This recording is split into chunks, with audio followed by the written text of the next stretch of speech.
In walking with God, there's a law of desire and pursuit. Salvation in general is accessible to everyone.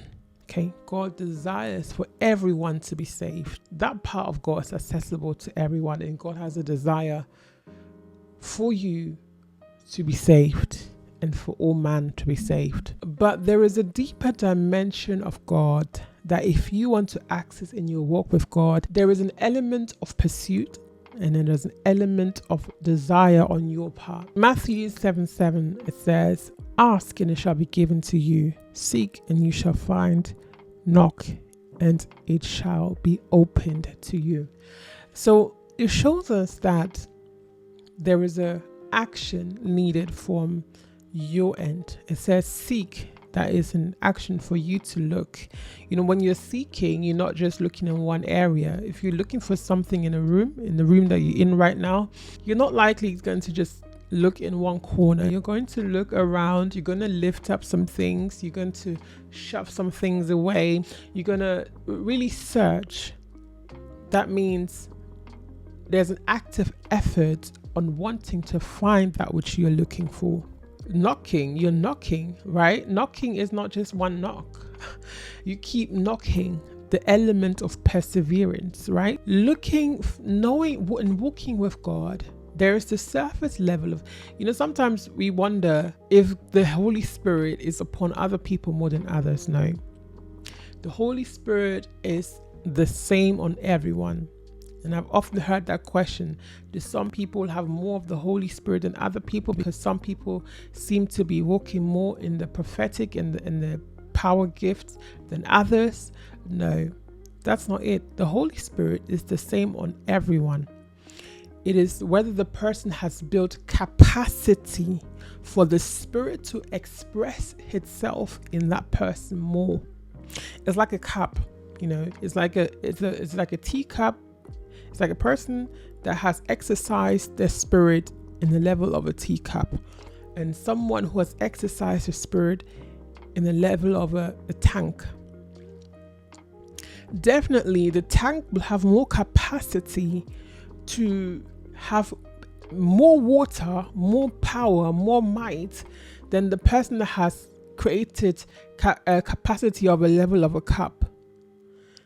By God's grace, sometimes the person that has the capacity of a cup may be able to do to exercise some power gifts by the grace of God at that time, but versus a person who constantly walks in it because that person has built capacity in the Spirit.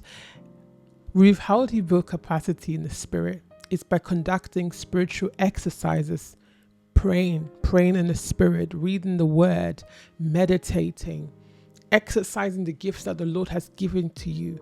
And so, no, if you don't read the Word, if you don't pray, and you do consume maybe a content that does not protect your eye gates and your ear gates constantly, then surely it just makes sense that it will be difficult sometimes to fully walk in full capacity or in larger capacity in that. Whereas someone who is dedicated to the things of the Lord and protects their ears and eye gates and ensures that what goes in and what they see is things pertaining to the things of God. And so we all have a choice to make. God is ever ready and God is ever willing. It says that in Genesis, God was looking. He was looking back and forth and he only found Noah. He couldn't find any righteous man but Noah. And Noah did the work in terms of ensuring that he walked a righteous way, ensuring that he taught his family the right path and not following the ways of men. The Bible and walking with God is always the blueprint to everything that applies to life. The same way that you have to persevere in the realms of the Spirit, you have to persevere in the flesh. The same way that if you perhaps have a good corporate job or you are very successful at what you do, you would tell me, Ruth, it did not just come like this, that there was work behind it. You would tell me that I had to persevere, and that's how it is in the realms of the Spirit. God for salvation is accessible to everyone. But if you want to walk into a deeper dimension of God and knowing Him deeper, and you want Him to use you more, you want to be able to prophesy, you want to be able to see, you want to be able to administer healing, you want to be able to walk in the power gifts, you want to be able to exalt His name above all things, you have to persevere in the Spirit. And I've just given you the nuggets on things to do to motivate and cultivate that. Everything glorious is hidden. The things that make it glorious is because it's not accessible to everyone. If we're looking at raw resources, if we're looking at diamonds and gold, it is hidden. If we're looking at oil, it is hidden. Maybe even an analogy was back in the days when a woman had to be a virgin before she gets married. She would put on a veil, the veil that the husband would unveil as to reveal the glory. And so everything glorious is hidden. And you may look on social media and you see a lot of revelations, you see a lot of messages about God and things like that. Let me tell you, we haven't even digged 10% of that. We haven't even gone 10% of what is yet to be unveiled. There is more. Never be content. There is more to know, more to learn, and more that the Lord is willing to show you. But you have to persevere. The more you persevere, the deeper you get. The deeper you get, the more you have to persevere. It's literally, imagine digging to get gold. You know, the outer surface, the sand on the beach is maybe easy to remove, right?